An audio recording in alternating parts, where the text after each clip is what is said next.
اعوذ باللہ من الشیطان الرجیم بسم اللہ الرحمن الرحیم۔ السلام علیکم ورحمۃ اللہ وبرکاتہ۔ میرا نام حافظ بلال احمد ہے اور آپ دیکھ رہے ہیں مخارج حروف۔ انشاءاللہ آج کی اس کلاس کے اندر ہم مخرج نمبر 5 پڑھیں گے۔ مخرج نمبر 5 کاف کا مخرج ہے۔ اس سے پہلے ہم نے موٹے کاف کا مخرج پڑھا تھا جو کہ مخرج نمبر 4 تھا۔ اور سبق شروع کرنے سے پہلے اگر آپ نے ہمارا چینل آن لائن اسلامی کلاسز اردو ابھی تک سبسکرائب نہیں کیا تو کائنڈلی اس کو سبسکرائب کر دیں اور ساتھ میں بیل کا آئیکن دبانا نہ بھولیے گا تاکہ جیسے ہی کوئی نئی ویڈیو اس چینل کے اوپر اپلوڈ ہو تو اس کی نوٹیفیکیشن آپ کو مل جائے۔ آئیے شروع کرتے ہیں۔ قاف کے مخرج سے تھوڑا سا منہ کی طرف ہٹ کر، تو قاف کا مخرج کیا تھا وہ اس سے پہلے والی کلاس میں ہم پڑھ چکے ہیں کہ زبان کی جڑ کو جب تالو کے نرم حصے کے اوپر لگاتے ہیں تو وہ نرم حصہ جو ہے وہ یہ ہے۔ یہ یہاں پر آپ اس امیج میں دیکھ سکتے ہیں کہ یہاں پر اس جگہ پہ یہ نرم حصہ تھا اور یہاں سے جب ہم منہ کی طرف گئے، ٹھیک ہے، تو یہاں پر آپ اس کی تعریف دیکھیں۔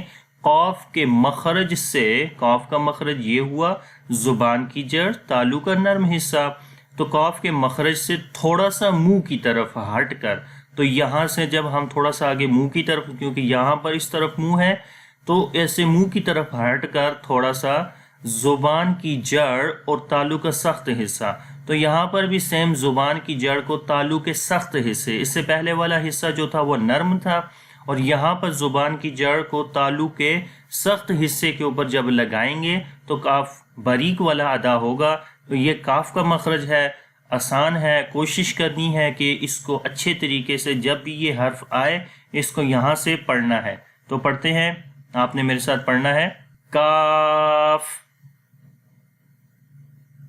کاف کاف۔ غور کریں کہ زبان کی جڑ اوپر تالو کے سخت حصے پہ لگ رہی ہے جو کہ منہ کی طرف ہے، تو پڑھتے ہیں کاف کاف۔ تو آئیے اس کی پریکٹس کرتے ہیں۔ کاف زبر کا، کاف زیر کی، کاف پیش کو، کا کی کو، کا، ٹھیک ہے۔ آواز کیسے آ رہی ہے؟ باریک۔ اگر یہاں پر دوسرا کاف ہوتا نقطوں والا تو پڑھتے قا قا، تو یہاں پر ہے کا۔ دونوں کا فرق جو ہے وہ آپ نے ذہن میں رکھنا ہے۔ پہلا ہے موٹے والا اگر پڑھیں گے قا جو نقطوں والا ہے قا، اور یہاں پر کا باریک، ٹھیک ہے۔ کی کو۔ اب ورڈز کے اندر کاف کی مثالیں زبر زیر پیش کے ساتھ کاتابا، کسی حرف کو لمبا نہیں کریں گے۔ کاتابا، کتابن کتابن کتابن، کتیبا کتیبا۔ اب یہاں پر جب اس حرف کے اوپر جزم آئے گی تو کس طریقے سے پڑھیں گے؟ حمزہ کاف زبر اک اک، تو آخر میں سانس جاری ہو جائے گا۔ جب اک پڑھیں گے تو یہاں پر زبان کی جڑ اوپر تالو کے سخت حصے کے ساتھ ٹچ ہوگی اک، تو جب اک تو اس کے بعد سانس کو بھی ہم نے جاری کرنا ہوتا ہے کیونکہ اس حرف کے اندر صفتیں ہمس رہتی ہے۔ ہمس کا مطلب ہوتا ہے سانس جاری ہونا، تو اس وجہ سے جب ہم ہمس کریں گے تو زبان کی جو جڑ ہے وہ اوپر تالو کے سخت حصے سے جدا ہو جائے گی۔ اک اک، ٹھیک ہے، یہ ذہن میں رکھنا ہے آپ نے، اسی لیے صفات بہت ضروری ہوتی ہیں مخارج کے ساتھ۔ تو آواز آئے گی اک، حمزہ کاف زیر ایک ایک، جب ایک کریں گے تو بالکل ایگزیکٹ جگہ پہ جہاں پر اس کا مخرج ہمیں معلوم ہو جائے گا۔ ایک، حمزہ کاف پیش اک اک۔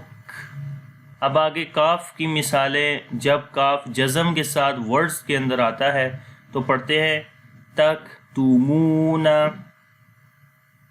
تکتمون تک تک. ٹھیک ہے، یہ یہاں پر بھی ہمس کی کوالٹی آپ نے ایسے نہیں پڑھنا، تکتمون تک تو بالکل مطلب کہ زبان کی جڑ تعلق کے ساتھ حصے کے ساتھ ٹچ کر دینی ہے آپ نے اور ہٹانا نہیں ہے وہاں سے، تک تو یہ غلط ہے. اس کے اندر صفت ہمس کی کوالٹی آپ نے لانی ہے. تو وہ کیسے ہوگا؟ جب یہ جگہ ٹچ ہوگی اس کے بعد اس کو سپیس ملے گی، ہٹ جائے گی یہاں سے، تک تک تکتمون. اکرام اکرام. شکر شکر. ٹھیک ہے، یہ کاف کا مخرج تھا. امید کرتا ہوں کہ کاف کا مخرج آپ کو سمجھ آ گیا ہوگا.